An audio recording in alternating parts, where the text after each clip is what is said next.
Hello বন্ধুরা, আপনাদের সবাইকে আমার অ্যানিমেটেড মোটিভেশনাল স্টোরি চ্যানেলে স্বাগত। আজ আমি আপনাদের সামনে কয়েকটি সুন্দর নৈতিক বাণী বাংলাতে তুলে ধরলাম। আপনাদের যদি ভিডিওটি পছন্দ হয় তাহলে অবশ্যই চ্যানেলটিকে সাবস্ক্রাইব করে নেবেন। চলুন ভিডিওটি শুরু করা যাক। একদিন একটি ছোট্ট ছেলে পার্কে বসে বসে কুরকুরে খাচ্ছিল। তখন একটি বাঁদর সেটি দেখতে পেল। বাঁদরটারও কুরকুরে খাওয়ার খুব লোভ হলো। বাঁদরটি তখন বাচ্চা ছেলেটির কাছে এসে বলল, আমাকে একটা কুরকুরে দাও না। তখন ছেলেটি বলল, না, এটা আমার কুরকুরে, এটা আমি তোমাকে দেবো না। তখন বাঁদরটার মনটা খুব খারাপ হয়ে গেল। তারপরে ছেলেটি সেটা দেখলো এবং তার মায়া হলো। তারপরে সে বাঁদরটিকে একটা কুরকুরে দিল। দুজনে হেসে হেসে কুরকুরেটা পার্কে বসে বসে খেলো। একদিন একটি ছোট্ট মেয়ে রাস্তার ধারে একটি মানিব্যাগ খুঁজে পেল।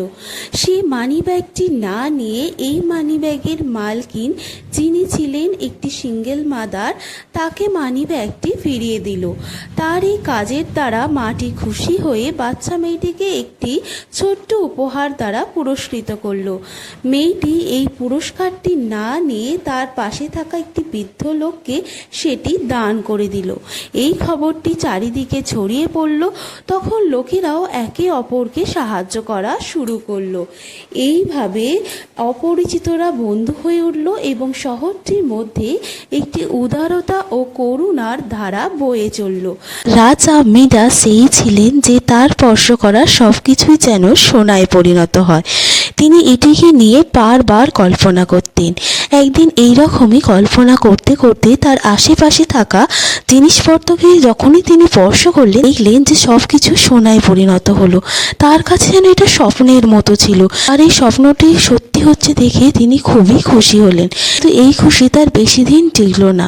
দিন তার মেয়ে তাকে এসে জড়িয়ে ধরে বাবা ভালো আছো বলতে বলতেই মেয়েটি যখন তার সোনায় পরিণত হলো, তখন তিনি তার ভুল বুঝতে পারলেন এবং তিনি ভগবানের কাছে প্রার্থনা করলেন তার মেয়েটিকে ফিরিয়ে দেওয়ার জন্য।